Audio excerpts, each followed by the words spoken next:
well, we've got them down here on the start finish straight then on the grid, and AJ's not out there either on bike number 1, so third position Matt Pallett and ninth position AJ not on the grid, and neither is James Lord. But a green flag at the back, all lights to the lights, and away we go then, and it's a pretty much equal start there from the three guys on the front row, and Michael Middleton will also be second, and we had the drivers to go in towards Coppice, and Zach Weston was in second. I think you're going to see Zach Weston in around about 4th place kick from bike number 135, the 16-year-old. He tried to get into second place there, but there was just a few guys going underneath him, but it will be Michael Mills who leads the way. Yep, certainly is Michael. He is flying away at the moment. You're right, Zach. He's up to 4th place already. And we've got a breakaway group already of 5 bikes that are streaking away at the front. Michael Mills, though, is trying to open up that gap, make the most of the clear track in front of him. Obviously got the advantage of no spray coming off anybody else's tyres there at all, so it's going to be very good. The Henry Ross has gone with them as well, so he's right in the mix as well. Across the top we come into Chris Kerr. We're going to be heading down into the gooseneck left-hander. Actually, so many people out, not been too bad this weekend, I don't think, as Michael Mills heads down the hill. He's got about half another bike length. I think there's Henry Ross there in second. Is that Zach up to third? I think it is already. So he's going to be trying to hunt down the 16-year-old. Clearly got no fear of a damp track. He's still very inexperienced with this 600 machine, isn't he? He's only racing this since when was it, Crown Tennis? Yep. That was his first, so I think he's got dispensation to be racing as a 15-year-old. I think he's 15-year-old, 364 days, I think, he first rode. That is exactly.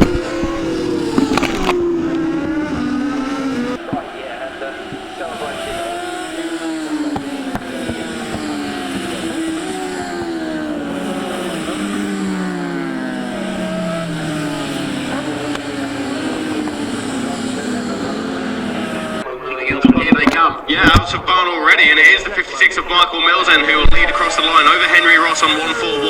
Then it's Zach Weston 135, and Elijah Everton and Michael Tustin are having a great scrap. They're side by side as they go in towards Coppice then, and Michael Tustin just about holds on to that 4th place position. And I'll tell you, the biggest mover on this lap, Keith, is the number 910 of Harry Gower. He's made up 14 places, first of the Clubmans now, and he's in 6th place overall. So that's a great first lap then for Harry Gower. Sam Hurst, Ian Ashby, Gareth Cunningham and Kai Dickinson round out the overall top 10. Then it's Addy B. Howe and Paul Bloomfield, who's rounding out the top 12. He's second in class ahead of Dutton, Latham, Vaughan, Barnes, and Joey Landon has dropped 11 places. Tustin and Everton continue that side-by-side action all the way up the front, straight up the back straight here, as Mills continues to lead. Does he? Yes, he does, but there's not much of a gap over Henry Ross. Zach Weston dropping back just a little bit now in that 3rd place. I tell you what, mate, the track is getting rapidly drier here as well. Hang on a minute, it's a challenge, is it, from on Elijah Everton? It might be Ashby coming through, can't quite make out at this distance, but Michael Mills is definitely still leading the way. And I tell you what, mate, it's not going to be long before people are going to have to start thinking about a tyre change, because unless we get some more rain here, there's going to be a very distinct dry line across a big part of this circuit. Obviously it takes a long time to dry out under the trees there where you're not being exposed at all, and certainly for the next couple of races drier wet weather tyres would be the way to go. But I wouldn't be surprised if somebody took a bit of a gamble at some point here and maybe just went straight for the full dry setup unless we see more weather. I'll tell you what, Sam Hurst is the man to keep your eye on at the moment. Number 91, he's in 7th place as he came across the line last time around. Here come the leading 3 then, and it's pretty much the same between Mills and Ross. Weston up next, and it's Sam Hurst now, who made up 10 positions on the opening lap. He's made up a number 3 on this lap over Elijah Everton, Michael Tustin and Harry Gower. So Sam Hurst at 1 minute 48.0, that's the 3rd quickest lap of the race so far, but the quickest man on the circuit is Henry Ross, the man in 2nd with the 1 minute 47.1. Further down the order there, just coming across the line now, that is Anderton, who's made up 2 places. He's in 4th in the Clubmans, and we have Landon dropping another position there, so Joey Landon not quite getting to grips with the damp circuit. Joey Lambert, I think, is leading the champion of brands at the moment. Need to check that. I did look at the points this morning for that one, but that's something to worry about for another time as that battle for the lead is getting closer and closer. Henry Ross is coming. He knows he doesn't have a lot of time. He is about 3 bike lengths behind Michael Mills now. Zach Weston's starting to drop away from this pair, but you're right about Sam Hurst. I tell you what, the youngster's got his web feet on, that's for sure.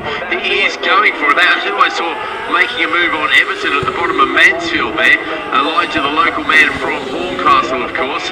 Down the bottom of the mountain they go, watching some other battles throughout the field. There's some good scraps all the way through, but obviously the main one is that one for the lead, because that's where the big points are, of course, and where the championship is being sorted out as well. Now, Michael Mills hasn't been to every round. He missed the Alton Park round, also missed the Donington round. Came out to play at Brands Hatch, where he stands on the podium, and also Snetterton, where he also picked up a podium. Of course, he won yesterday. I don't know if Michael's got plans to stick it out for the rest of the year, but he could be a serious contender as they come across the line there. Still Mills from Ross, isn't it, mate? That's absolutely right then, with 3 laps in, with 3 laps to go. And it's a 0.3 of a second gap between Mills and Ross. They're in the 1 minute 47s. Zach Weston's in the 1 minute 48s, but Sam Hurst is in the 1:45s. Whoa, that's some extra speed he's found there, and he is coming fast. Right, we've got to change the lead there, mate. That's Henry Ross now ahead of Mills. Weston's still a fair old gap behind. I think he's going to be losing that 3rd place very shortly, because Sam Hurst has definitely got his laser focused eyes on. He is coming very fast indeed. Behind him, it looks like we've got a bit of a lonely race now for Elijah Everton, who's got a good gap over Michael Tustin as well. But I wonder if Mills is going to risk it for a biscuit on Henry Ross here. Henry Ross leads through the gooseneck, being pursued by Mills, who's about 4 bike lengths back. Hurst now has got about half a dozen bike lengths before he's going to be on Zach Weston. We know he's going that much quicker. I think he's going to maybe have a sniff out Weston, maybe even as early as the bottom of the mountain. They're going into the chicane. He's got it down to about 2-3 bike lengths as the accordion effect comes into play here. They come out of the chicane.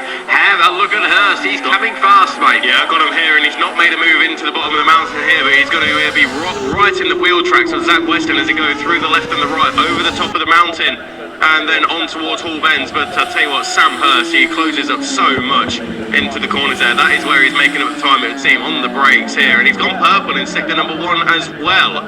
So Michael Mills and Henry Ross, they'll be making their way through the hairpin on towards Barn Corner now, and coming back into our sight in just a second. Here they are, in fact, right on cue, and 3 laps to go now, 2 laps to go here. So it's Henry Ross in the slipstream, goes to the inside of Michael Mills. Is that a change for the lead? Yes, it is. Henry Ross now leads the way. Sam Hurst up the inside of Zach Weston. So it's a change of the race lead now with the Michael Mills, and Sam Hurst now going from 4th up into 3rd place, relegating Zach Weston off of the podium.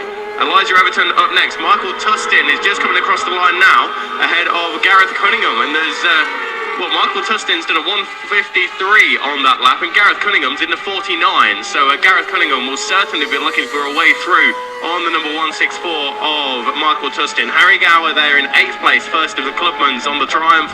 Ian Ashby ahead of Kai Dickinson, who rounds out the top 10 ahead of Addy Vihal. And then it's Paul Bloomfield up next, second of the Clubmans. But Joey Landon now coming across the line. As you said, he's right there in the championship contention, but at this stage, he is on course to score 2 points in 14th in class. Clearly one of those riders who doesn't get on well with the wet. We do see this, of course, across all the classes. Some people are absolutely amazing in the dry, can't quite get the feel in the wet there. Well, Henry Ross has had the chance of leading last time. Michael Mills nicked it back off him, but now he's got back out in front. I think he's going to try and stretch away and